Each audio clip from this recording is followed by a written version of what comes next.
Today on Wide Open, I'm sitting down with someone who's built an empire out of hustle, heart, and unapologetic honesty. You know him as Gary Vee, entrepreneur, investor, best-selling author, and one of the loudest champions for betting on yourself. He's turned his love of sports, culture, and community into a global platform. From growing businesses to dreaming about owning the New York Jets one day, we're going wide open on what drives him, what grounds him, and what's next for one of the most unfiltered voices of our time. Welcome to the show, Gary. How are you? I'm super well. It's so nice to be with you. How have you been, Ash? I'm good. This is just so exciting for me because, as you know, I adore you, and I've been able to follow you for a really long time, and I love the way you show up in the world, and it inspires me, and definitely I always keep it in my back pocket in the way I move in the world. So you've had a tremendous influence on me, and I don't get to tell you it enough, so I'm telling you at the top of the show. You're very sweet. Thank you. I'm excited. Let's win for Oh, your audience. What should we let's jam on? let's go. Well, I think so much of what you've done on social media, you've really laid out, you know, groundbreaking things on what drives you and grounds you and what's next for you. And you're so unfiltered about the way you see the world. And I would love to start there because I genuinely think you see what people can't. I find that a superpower. And I'm curious because you came to this country very young. You were an immigrant, your family had a wine business. Did a lot of those beginnings shape the way you see the world differently because you had to at an early age? Or where does this drive come from? I think there's a lot to it. Look, I think long before I walked Earth, we figured out there's a nature nurture thing, right?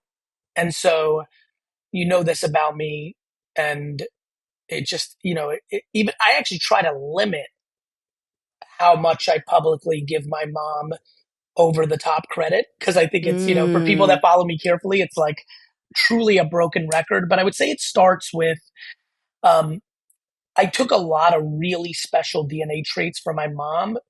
I think many people grow up with little. Many mm, of us grew up with little. I don't think that drives. Yes, that's a driver, but I believe a lot of us grow up with little and we then become insecure, and our driving fuel is actually not healthy and not sustainable. mm-hmm. I grew up with little, but had the reverse element, which was I was mothered so well that my self esteem was pure and not a facade, Mm, which allows me to both be hungry and ambitious because obviously I was taught that if I'm hungry, I have to go hunt to eat. mm-hmm. It's very hard to be hungry when you're being fed, right? Yeah, And absolutely. so, and so, yes, of course, coming from the Soviet Union, understanding how bad it was there, coming to America in the 80s, a golden era of the American dream, having parents that not only did not overcoddle, it was almost a sacred sin to complain in my household. Mm, Probably in hindsight too far. Like there probably could have been a little bit more vulnerability and communication, but I mean, I think the driven part was easy, but it was the self esteem and then ultimately the natural DNA that I have. What I definitely have is the combination, whatever learning disability, dyslexia, whatever it was that I had, which I've never been diagnosed, but whatever I had that didn't allow me to be a good student definitely did the cliche thing that many of us talk about with bad students, which is it enabled me to learn differently. I wasn't interested in memorizing facts for tests, nor did what's very clear to me is I had such poor reading comprehension mm, that the way I learned was not by reading, but it was by a different kind of reading, which was reading people, right? yes. And my audio skills and my visual skills are through the roof. I'm that guy who, if you and I took a road trip right now for an hour and 45 minutes with many different turns, right? Many different turns, I'd be able to redrive that drive 6 months later easily because I'm so visual Yeah. in how I learn. And then audio, Ash, it's crazy. Like if I hear it, it's locked. It's So I think my whatever I had struggles with reading comprehension, which hurt me in grades, created these other superpowers. But I would tell you above that, because that's also cliche, I think the one unique thing is that me with me, meaning my relationship with my intuition, with my gut, Mm, is so strong. I trust it so blindly. And I think that has a lot to do with a complete lack of fear of the judgment of fellow human beings when I'm wrong. yeah, that is powerful. And I do think that that's what holds a lot of people back is Oh my God. that fear of failing, the fear of the insecurities that come with it. And I think, you and I tick so similarly. And I love that. Like, cause you're speaking to my soul right now. I went through the same issues. I was in learning disability classes when I was younger, but I saw the world differently. And I was shamed for it as a child, but it became my superpower because I bet on myself. And I was like, watch, I'm going to get out of here. I'm going to figure it out. And this sports and, my hunger and my competition and my work ethic and drive will always be there when everything else fails. We were literally the same, except our vehicles. Yours was sports, mine was entrepreneurship and Yep. business, but literally all the same stuff. Same. And this is why I speak so much about do not take competitive DNA out of your children by giving them eighth place trophies and saying what I believe is one of the worst things you can tell a competitive child, which is it's just a game. Yeah. It's literally actually the reverse. Everything is a game. I would actually say that telling a child that is competitive because you feel bad that they're crying because their team just Mm-hmm. lost, Mm-hmm. telling that child, but buckle up, it's just a game. It doesn't matter. It's just a game is actually teaching a child the worst possible thing, which is you're teaching your child indifference. I believe grown-ups that are indifferent go to very unhappy places, and that is fucking with society, that is fucking with nature, that is fucking with the human spirit, and it Mm-hmm. is hurting people. And just so you know, everybody who doesn't know me, who's listening to this right now, yes, this is a PSA to stop doing this because I'm telling you, for the people that don't know, I have 50 plus million followers in social. I've been very in social for a very long time, and I over index with youth culture. So I've been on the receiving end, and this is the real number for about the last 7 to 8 years. I'm on the receiving end of over 10,000 direct messages a week and sometimes a day. Wow. And Wow. a lot of it is 15 to 35 and an extraordinary amount of research that I've done over the last decade. And I'm telling you, it is very clear that the eighth place trophy thing has been very detrimental to mental health. And, and it was well intended. I'm not mad at why it happened. I know why it happened. It didn't come from a bad place. It really didn't. Mm-hmm. But many things are well intended that are go awry. So anyway, yes, that's just my little rant on eighth place No, trophies. I do because I feel the same way you feel because like sports have been so pivotal in the way I see the world and the way I show up. And I do think, you grew up playing sports, you love sports, you've been very open about, speaking your goals into existence. You're like, yeah, I want to fucking own the Jets one day, period. Yep. Yep. And Well, I well, love that. there's also something that comes along with that. Me chasing Yeah. the New York Jets is actually more exciting and intoxicating than buying the Jets for me. Like I realized this about me as an adolescent. When I was a cute little fifth grader and all the girls liked me, getting the girls to like me was way more fun. I was scared of girls. Once they were Yeah. like really in pocket, like really like me, I was like, oh, I'm scared. I'm scared to kiss a Get girl right out. now. I'm like, I'm not there yet. I wasn't matured up yet. But like, I love process over result. If I was gifted athletically the way you were, and we had the great luxury of being teammates and we knew each other, and somebody said, what about Gary Vee? You would have said, man, nobody fucking loves practice more than that dude. He loved the game more, but his love for the practice, like my love for eating shit, for the pain, I Mm, would have been a great fighter. I would have been a yeah. great fighter. I love the pain. I love getting yesterday I have many companies. I have probably 3,000 employees, maybe even more now across all my companies. every day I'm dealing with pain. Mm-hmm. There's this legal, we got sued for this bullshit. This person's mother is diagnosed with cancer and she has to fly immediately and she'll be gone for 2 weeks. This person got hurt. This person's house burnt down. This person sent a text to the client making fun of the client when they thought they were texting their coworker. Like my entire, do you know, Ash, you'll find this amazing. When I travel, and I put occupation, like when you used to have to do that, like what occupation, remember when you would do like the filling out the form in immigration? When I used to put occupation years ago, before we've gone to this full digital world, I would literally put firefighter. Oh my God. Because really, if you ask me, what do I do for a living? I'm a firefighter. I Yep. fight fires all day. All day. But even different, and this is the key to why I say it, I'm always prepared for the alarm to go off. Mm. When I wake up in the morning, I immediately grab my phone and read all the texts from London, from Singapore, from all of my offices, from Los Angeles. Like, I'm always prepared for the problem. And so I think that level of grit, having that stomach for adversity, my comfort in the challenges is what actually makes me happy. Mm. And everyone's trying to avoid it. Our biggest issue in life right now, in societal life, is our complete lack, especially under 40 years old. Because I don't think this is I think we're very unfair to Gen Z. I think this is a millennial issue. And by Mm. the way, I want to give a big shout out to our boomers. Half the boomers were this way. They just all like to make pretend they weren't. Yeah.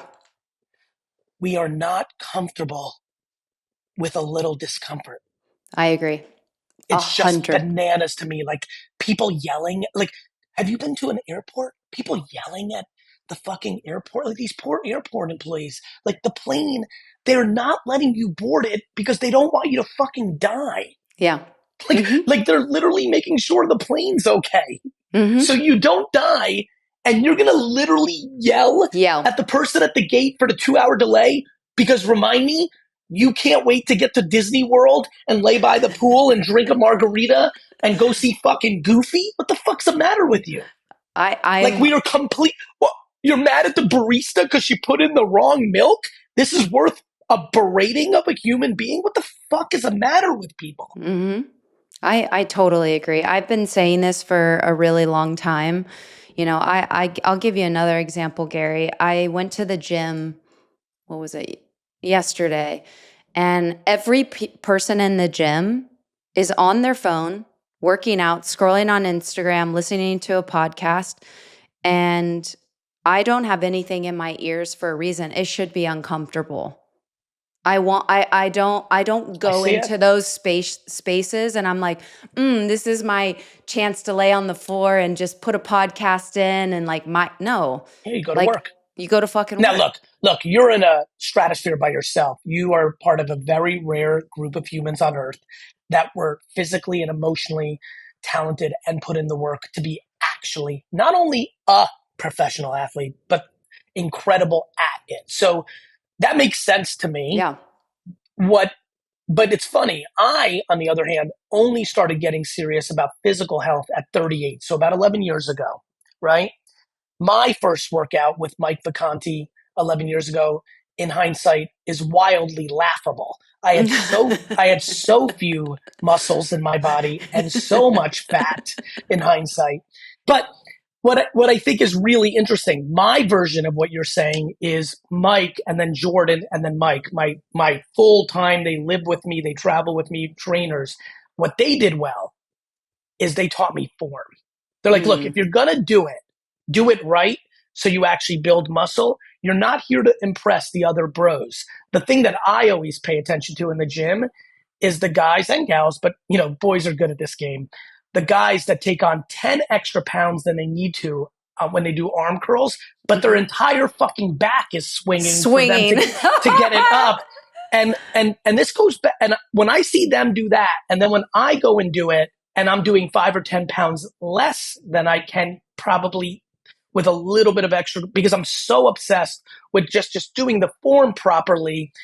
That to me also speaks about confidence and insecurity. Mm. Any Mhm. dude that's just swinging that way either A, just doesn't understand proper form, and I'll give people grace and say they don't, but much more likely, especially because a lot of these people are actually jacked to begin with, like they're Yeah. looking good. They're Mhm. doing it out of pure insecurity. They want all of us to see they're doing 65s, not 55s. And my mission in life is to get people to live their life for themselves Yeah. because I believe the greatest pandemic that I've ever seen is not COVID. It is people literally making every decision in their life based on the subjective opinion of people around them. It's one thing for that to be your loved ones. We're now doing it for strangers. Mhm. Well, that's what social media also has really, Scaled. But scaled. it scaled it, but I would argue that it exposed it. To remind Mm. everybody, keeping up Mhm. with the Joneses was a term coined long before Twitter came along. Yeah. So, you know, lifestyles of the rich and famous, MTV Cribs. Cribs. We have Mhm. seen wealth prior to social, and people were buying Mercedes Benzes when they couldn't afford it. They were buying houses that were too big for them. They were buying clothes that they didn't need to have long before this. But no question, it's been an exploding pandemic. But I argue it is not social. It is parenting has gone awry, Mm. and we are just not as disciplined. We are not as humble. We are using more and more. We are taking the ultimate drug that's a bad drug, which is called using money and debt to disguise our hurt. Mm. And we need to stop it. That's a really good point, and I completely see that in so much, now as a new mom, the snowplow effect of everyone just moving things to the side so Yeah. your Yeah. children don't have to be uncomfortable. I completely agree with you. And that's why I do think sports are so important and I agree. competition is so important, and losing and learning how to lose gracefully and learning to build the tools to work with other people and see other people and get the best out of other people and yourself. Like there's so many You benefits. said something so powerful there. You said learning how to lose gracefully. If you and I were hanging out, right? Like let's say 6 or 10 of us got together on a Friday night and we all just decided to play Monopoly, right? And we're playing and I lose, right? At some point. It is scary to me what's actually running through my mind. Yep. What's just to give you context, what's running through my mind, let's say you won. What's running through my mind is like, I am so upset right now. Should I smash this wine glass and cut Ash? Like it's so dark, Ash. It's It so is. dark. Yep. The fact that I've been able to over the last 40, call it 43 years, because I can understand myself at 6 on this issue, get to a place where I don't cry. I don't have a temper tantrum. I don't sulk. I did all those things from 6 to fucking, I don't know, yesterday. Like, like I so struggle with losing. I love competition so much. But to your point, if nobody even let me, you know, if everyone let me win as a kid, or more importantly, here's a big insight for parents. If your child doesn't even want to play, Mm. it's your first indication to their insecurity. Mhm. First, right? They're nervous about losing in front of you. I'm telling Mhm. you, you have to Mhm. pay attention to these things. The learning how to lose gracefully has been the great lesson of my life. It has taught me how to control my natural instincts and feelings. There are so many people out of control in our society because they say whatever the fuck they want in the comments and social. There's no consequences, there's no ramifications. And when you look at modern parenting, we definitely don't spank or whip anymore, Mm-mm. but we don't even punish. We are teaching children, you did this horrible thing or a bad thing, you 11-year-old, and we're going to talk to you about it. And Yeah. then you're going to go have your phone and hang out with your friends and like it's wrong. We there Mm. need You must teach human beings there are consequences to actions. Correct. Somebody DM'd me yesterday, or actually also, or the day before, and was like, "Hey Gary, recently I feel like you've got a little too hard and like a little too tough, and like I think you're promoting toxic parenting." Like the kid was basically saying, like you're promoting parents like whipping their kid, like physically abusing their kids. I'm like, yo, you're taking this way No. out of context. Yeah. I am not on this podcast saying, hey, parents need to like fucking take a switch from the fucking like you need to like what I grew up with. There was a belt in my house I had when I was a kid. the paddle and the belt was Uh huh. just hanging. Uh huh. Look, I'm not saying that. I'm not saying like your kid steals some bubble gum from the store and the answer to that is they come home, they're 7 years old, and you take your belt off and you whip their fucking ass. But what I am telling you is your little story about like stealing is bad is not the punchline either. You need to take the iPad, the fucking video games, and all the after school fun, leisure, and all the fun away for a week or two. Something. Let them taste that something happened. In fact, back to my beloved New York Jets. Yeah. Something very profound happened today. Mm. Aaron Glenn, our new head coach, who comes from a more disciplinarian coaching background. He was coached by Bill Parcells, who's a legendary disciplinarian.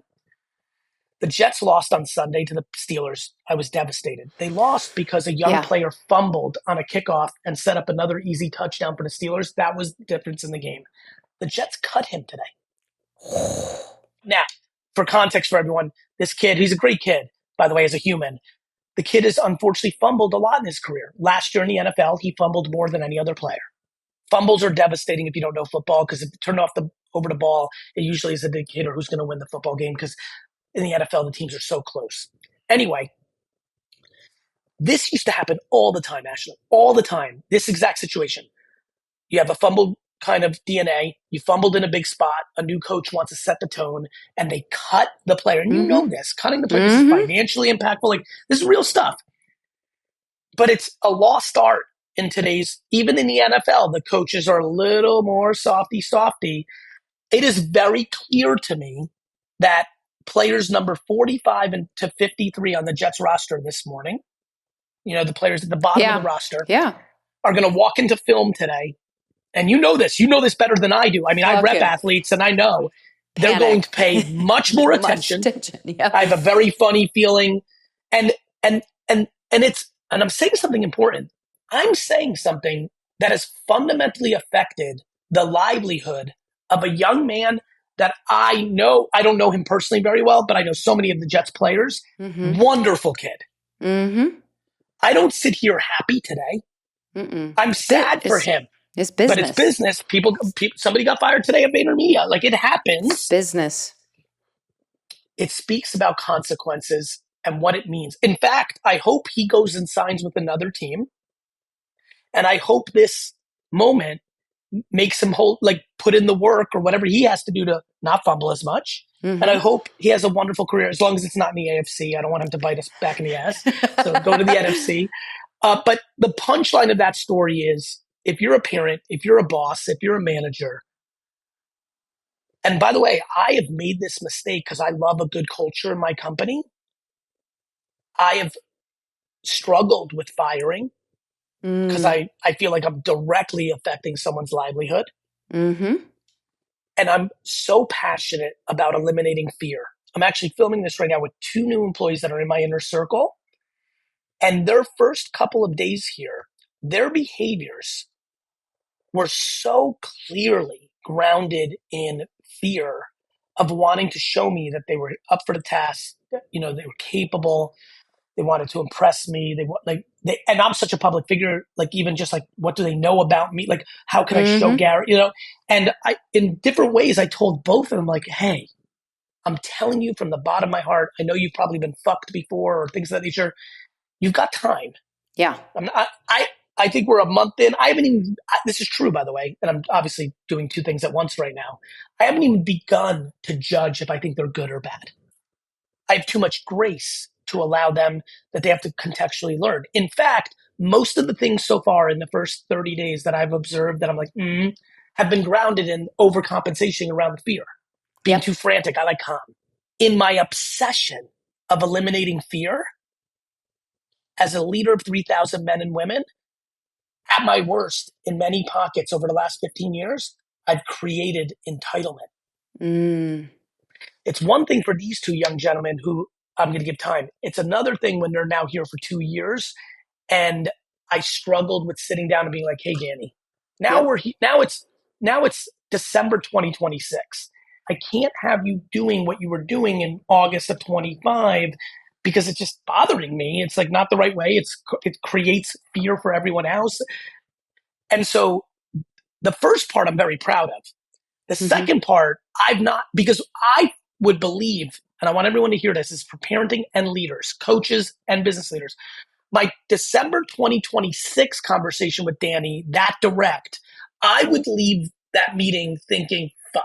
Now he's scared he's going to get fired in 30 days. He's probably on LinkedIn right now looking for another job. And basically it's over anyway because now he's shook and there's no way for him, right? That's how Yeah. I looked at it. And I looked at it wrong. I want everyone to hear this. And Mm. this is where I was going. I looked at it wrong. When I finally had a revelation that that was my kryptonite, the lack of candor at a certain point in the life cycle of a relationship or of an employment here in my companies, that my lack of candor was actually creating fear. Because let me tell you what would happen, Ashlyn. Mm. Because I wasn't, because I believed what I just told you I believed, what would end up happening is people would just eventually get fired and didn't get the grace from me of that conversation. And what ended up happening over time is my reputation became it's all smiles and it's all pats on the back, and then there's just a random day you're fired. Mm-hmm. Now I have a much better mechanism. In fact, just 2 days ago, I sat down with a young lady who was let go Friday of last week, and she's been here 2, 3 years. I adore her. Mm-hmm. She thanked me to the high heavens because I've implemented the last 5 years. She was so over communicated with Mm. that she was able to get self awareness from it. And though she's devastated because this is her dream, it was devastating. It was like Mm-hmm. my central casting moment. She's wonderful. I like want to be her best friend forever. This is her dream job. I'm her hero in advertising. She's the breadwinner of her family. She had a very Mm-hmm. senior role. And yet we're in the most devastating thing that I could think of, which is the firing of her. And she was in an incredibly grateful, wonderful place. And that would have not been achievable 5 years ago and is only now because me and the organization have a level of empathetic, kind candor. Mm. And that's where parents are missing the boat. They can't tell their kid that they suck at something. you know, Well, they don't give them the candor. They give them the kindness. They give them the delusion, which leads to the entitlement, which leads to 25-year-olds still being on their parents' payroll. And that's a problem. yeah. Yeah. And it's a trickle effect at this point because now they're walking out into the real world. And are we fucking preparing them? No, we're not preparing them. By the way, on the record, because I want to put this caveat, many parents are not doing this. I'm Yeah. talking in generalizations. And I want to say this nice and slow. We've been doing it for way longer than we think.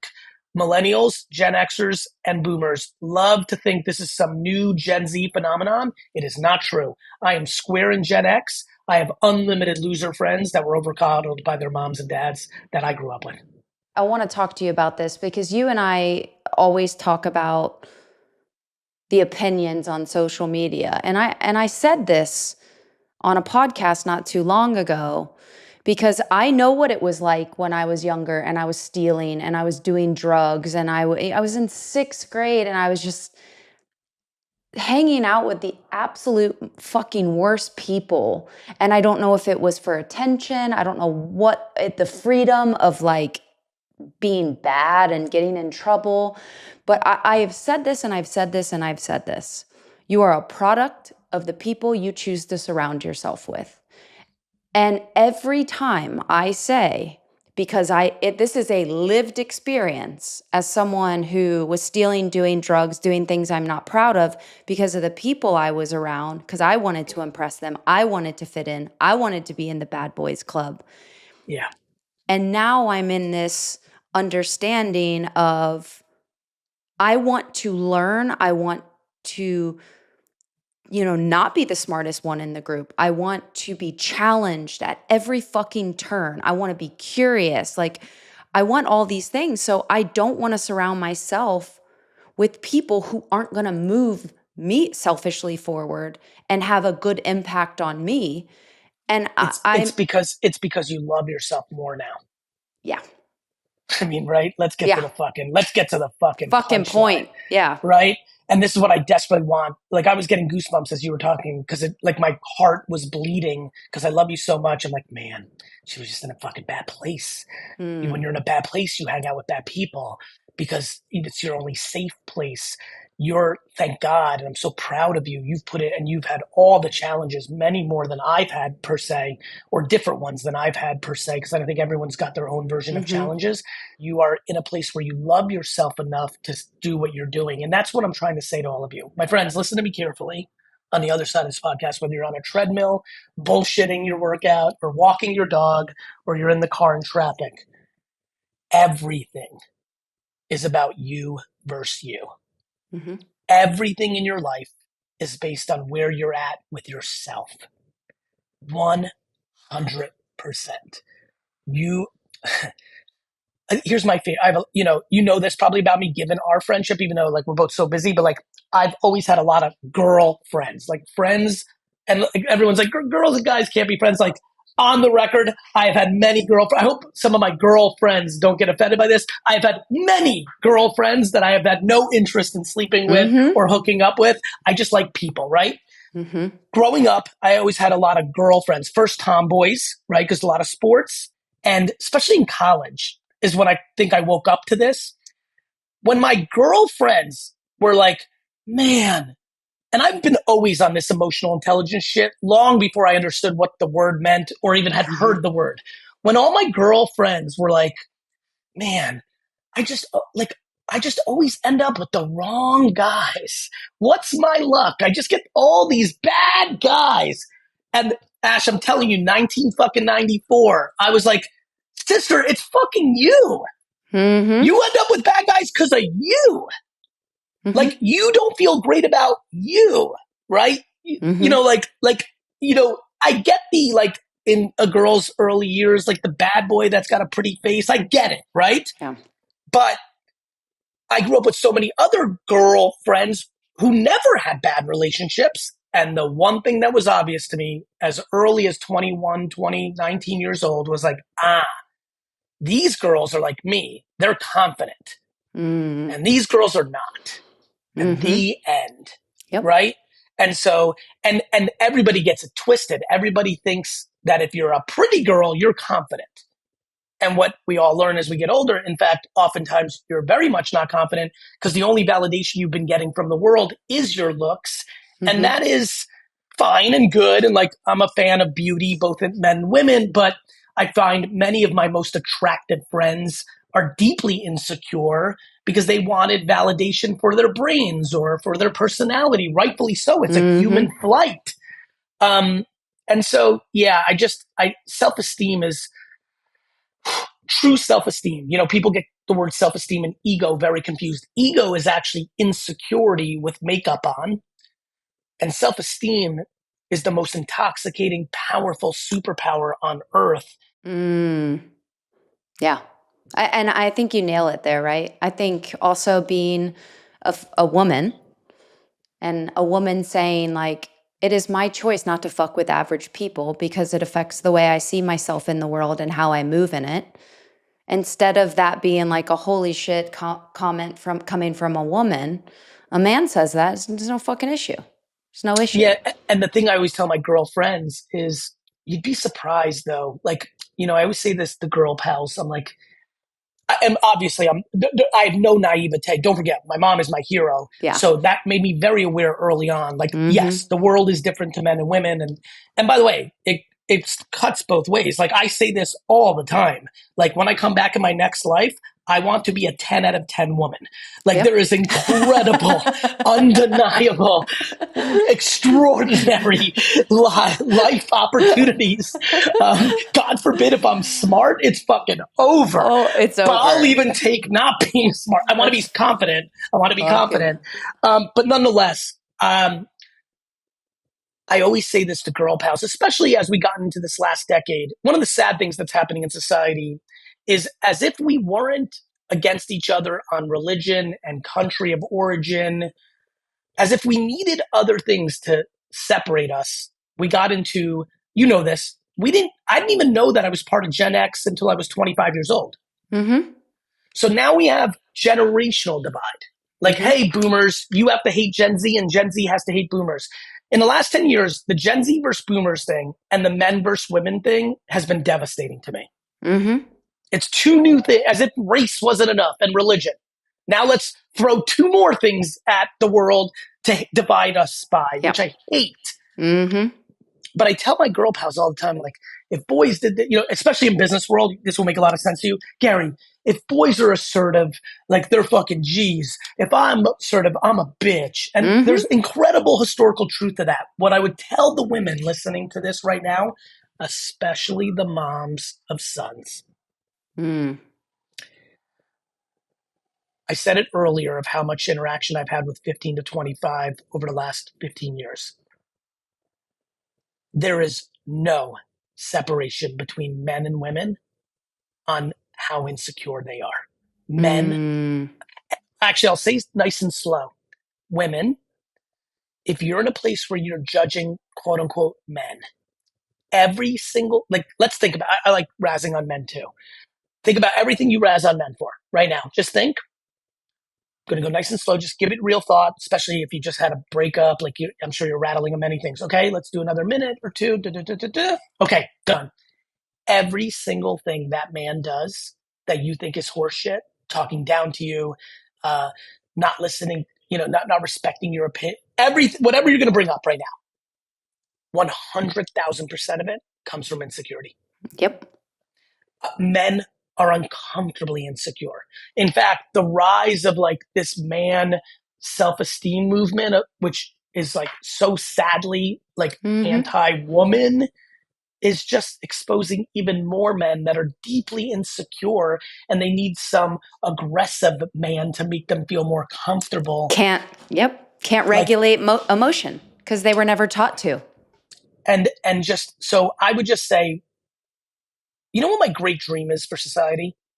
Hmm. That man, woman, black, white, Chinese, American, all those sub factors became wildly tertiary in the eyes of people.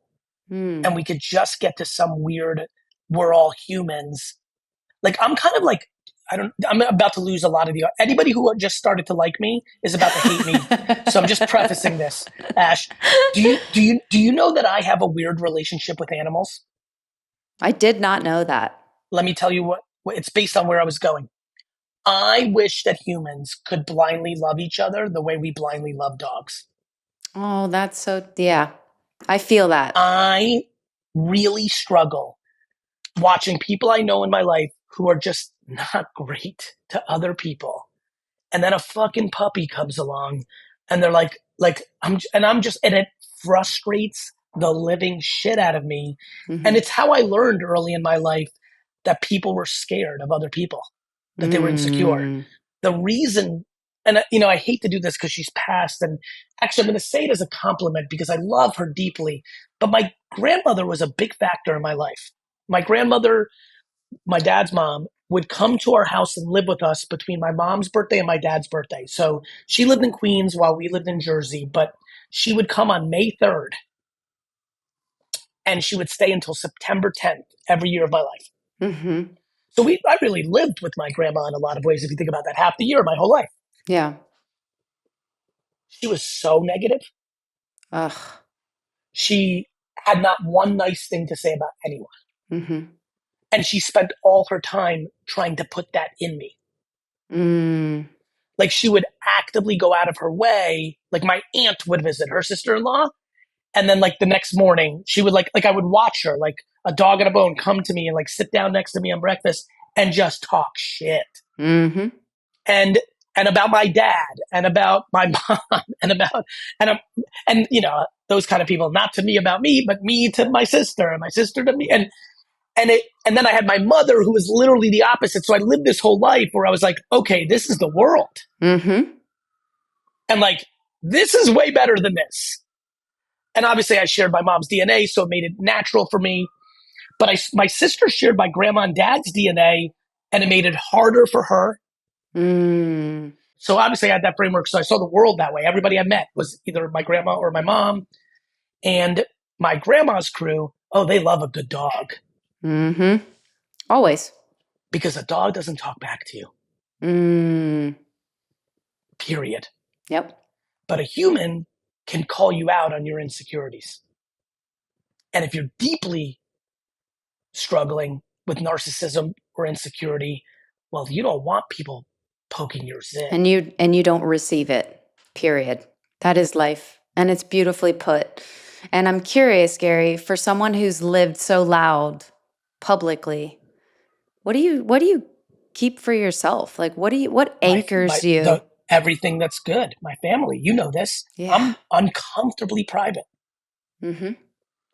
deeply private. Mm-hmm. Nobody knows shit about my personal life. Mm-hmm. The end. I love that because you You give know, so much. You give so much to everyone and the way you show up, and you're such an empath. And like, I just imagine absorbing that all fucking day. I know this is your vessel and your gift, which has made you incredibly a good human and family man. But I'm just like, how the fuck do you keep going, Gary? How do you keep waking up and choosing it over and over and over again? It's like profound. it's no different than all the skills we all have. Like, this is who I am. I have so much to give, Ash. Mm. I've been full from the get. Mm-hmm. Like, I've been this, I always love when people are like, oh, okay, Gary, but that's because now rich or famous or whatever they want to throw at it. And I love when my OGs, like literally people that I knew in third grade, ninth grade, sometimes people I haven't talked to in 20 years, I've seen in the comments being like, nah, this motherfucker like was breaking up fights in fourth grade, stuck up for the nerd. Like he just like I've been full from the get. This is why I give so many flowers to my mother. And my father. It's actually fuck. It's my dad's birthday today. Happy 72nd birthday to Sasha Vaynerchuk. My Oh, father. happy In birthday. fact, the lesson. In fact, actually, let me give him a huge flower as a parting shot. In fact, my mother is also so not candorous. My father is incredibly candorous, very honest. And because I started working with him at 14 and worked with him full time from 22 to 34, I would argue I'm a much better version of candor than my mother. My father, in fact, let me say something even more profound. I believe if I had a different father who was not such an honest man and who hated bullshit, who hated exaggeration, let alone lying, Mm-hmm. that Ash, it is not lost on me that sometimes when people see me for the first time, they're like, wait a minute, who's this slickster? Yeah. And I would argue that if I did not have the father that I had, I might have been the bad version of who people who want to think I'm bad, like think. Like Mm-hmm. I think at 14, I was so scared of my dad because he's a scary fucking individual in a lot of ways. I think he fucking scared the bullshit out of my body. I'm being dead serious. And what I was left with was all the charisma. Like, it's real. I really think about this. I'm like, huh. Because you know this. Like, anyone who is overtly charismatic, gifted verbally, like, you can get into a very dark place. Mm-hmm. And Absolutely. and there's levels to it, right? And I would say that it is actually, I'm going to be very real about this. It is very clear to me that I'm a much better man because of my father than Mm. what I would have been without him. And it might have been that final piece of the puzzle that it's almost like my mom built the sundae, but my dad put that cherry on top Mm. that I think has led to all of my happiness and success. And I'm incredibly grateful for my parents. And how do I get up in the morning? I'm built for this. Fucking built for it. I can handle it because, to your point, when you're strong, you can deal with the bad. I can deal with the judgment. I can deal with the cynicism. I Mm-hmm. can deal with people spreading when you're a public figure, people just make, I mean, one thing that I think has helped me that has not been your path is because I've always kept all of my personal life private. When people make up stories about me in my professional life, it stings, but it doesn't mean anything. Mm-mm. The reason I'm empathetic to you and other people who do have their relationships in their life much more public, when people make up shit about you and your partners and your children, Mm-hmm. fuck, man, Yeah. that's hard. It's You fucking know, deep. Yeah. it's deep. And so I think both I was built for it, and two, and my ex-wife deserves a lot of credit for this because we were very aligned on this. I think the strategy of like my personal life is going to be for me forever and never, no matter if I'm the most known person on earth, which I continue to Mm-hmm. be and aspire to be because I think I can leave a positive impact, I still will not give the world my personal life. Mm-hmm. I love that. And I respect that about you. And I appreciate it. And Gary, thank you for Thanks, showing Ash. up the way you do with fucking fire and honesty and just the constant reminder that dreaming big isn't just allowed, it's necessary. And I think And it's hard. and it's hard. I want to leave with this. If you have big dreams, back to something you touched on here, if you have big dreams, you need to go to the gym without your podcast, without your cute little outfit, without it being for anybody but yourself, and you need to fucking work in there. Be People have, comfortable with yeah, being uncomfortable, is what you said. Be yes, fucking comfortable with being uncomfortable. And if I you think want it. if you want it, but I think that's the takeaway here from you is that like success isn't just about business wins. It's really about how you live, how you give, how you show up, even when it's fucking hard, just like you said. I would actually tell you, Ash, as you continue to get to know me better, and you might have started to already sniff this out. This is the wildest fucking thing about me. I'm overtly passionate about my career, Mm, about what I do, about how I try to show up in the world, everything we just talked about for the last hour.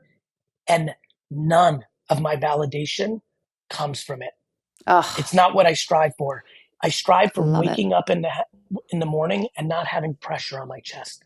Mm, peace, Peace of mind. And I have it peace. so heavy, Ah, I love that. so heavy. And that's what I want for everyone else because it's so much better than the alternative. Oh my gosh, it really is. And I'm just getting a sniff at that at 39. Good for you. Well, listen, that you're a fucking baby. Honestly, you're gonna live for another 60 fucking years. 39 is an incredibly good age to get a sniff of it, and I want you to keep fucking going down that path. It's better than all of the empire building you can do. The Hmm. empire of peace of mind is better than the empire of bank account. Couldn't agree more. All right, Thank love you. Gary, See ya. thanks for coming on. Love you You so got it. much. Okay. Take care. Bye.